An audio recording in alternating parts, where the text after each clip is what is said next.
అడవుల్లో వన్యప్రాణుల వేట రాను పెరుగుతోంది. ఖమ్మం జిల్లాలో సంచలనం సృష్టించిన అడవి జంతువుల వేటలో ఓ మాజీ ఎమ్మెల్యే బంధు ఉండటం హాట్ టాపిక్గా మారింది. దుప్పి మాంసంతో విందు చేసుకోవటం సంచలనంగా మారింది. ఈ వ్యవహారం అంతకంతకు వివాదంగా మారుతుండటంతో ప్రధాన నిందితులు ముందస్తు బెయిల్ కోసం ప్రయత్నించారు. సాధ్యం కాకపోవడంతో తప్పనిసరి పరిస్థితుల్లో ఫారెస్ట్ అధికారుల ముందు లొంగిపోయారు. ఆ వ్యవహారం ఏంటో ఒకసారి చూద్దాం. Watch this.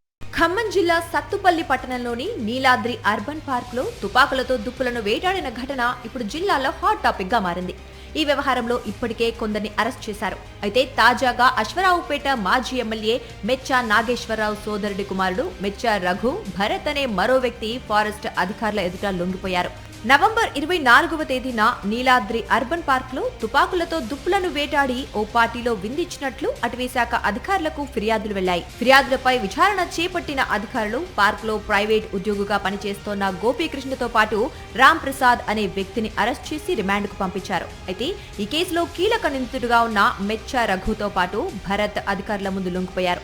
వీళ్ళిద్దరిపై Telangana forest act, wild life protection act కింద కేసులు నమోదు చేసి రిమాండ్ కు పంపారు.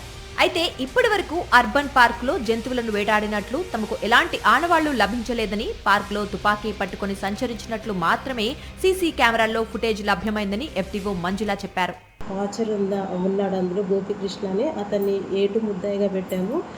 అది A1 ముద్దాయిగా పెట్టి అదే రోజు మేము జైలుకి పంపించడం జరిగింది. తర్వాత అక్కడే వాకింగ్కి వస్తున్నటువంటి ఇంకొక వ్యక్తిని కూడా ఐడెంటిఫై చేసి అతన్ని A3గా గుర్తించి అతన్ని కూడా మేము రిమాండ్కి పంపడం జరిగింది.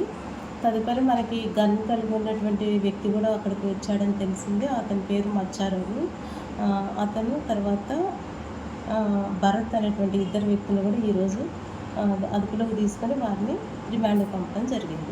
నీలాద్రి అర్బన్ పార్క్ గేటుకు ఎదురుగా ఉన్న సీసీ కెమెరా, సమీపంలోని సీసీ కెమెరాల ఆధారంగా అటవీ శాఖ అధికారులు వివరాలను సేకరించారు. ఇది గమనించిన రఘు ఎలాగైనా తప్పించుకోవాలని కోర్టు ద్వారా ముందస్తు బెయిల్ కోసం ప్రయత్నించాడు. ఆ ప్రయత్నాలు ఫలించకపోవడంతో చేసేదేమీ లేక అటవీ శాఖ అధికారుల ఎదుట లొంగిపోయినట్లు తెలుస్తోంది.